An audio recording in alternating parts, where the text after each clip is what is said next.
যখন ভুল তথ্য দিচ্ছেন, আপনাদের মাধ্যমে সর্বপ্রথম সেনাবাহিনী মিসগেট হয়েছে। ওই দিন পিলখানায় 57 জন সেনা অফিসার সেনাবাহিনী পিলখানায় হত্যাকাণ্ড ঘটে না। গুলজার আহমেদ বুলবুল, শাকিলের মতন লোকজন ওই দিন সেনাবাহিনীতে হত্যাকাণ্ড ঘটে না, বিডিআর পিলখানার হত্যাকাণ্ড ঘটে না। এই হত্যাকাণ্ড যখন হয়, সর্বপ্রথম মিডিয়ার মধ্যে সর্বপ্রথম আপনি মিসগেট করছেন।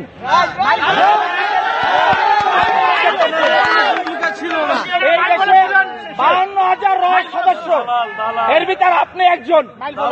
এই দেশকে আপনারা ভারতের অঙ্গরাজ্য বানাবার জন্য যা করাবার তাই করছেন। আপনি এখনো কেন আপনার হাতে এখনো ছাত্র হত্যার রক্ত এখন আপনার হাতে লেগে আছে? আপনাদের মতন আপনাদের মতন কিছু কুলাঙ্গা সাংবাদিক পেশাটা হচ্ছে সত্যিটা মহৎ পেশা। সত্যের উন্মোচন তারাই করে, কিন্তু আপনারা সত্যটা মিথ্যা বানাইয়া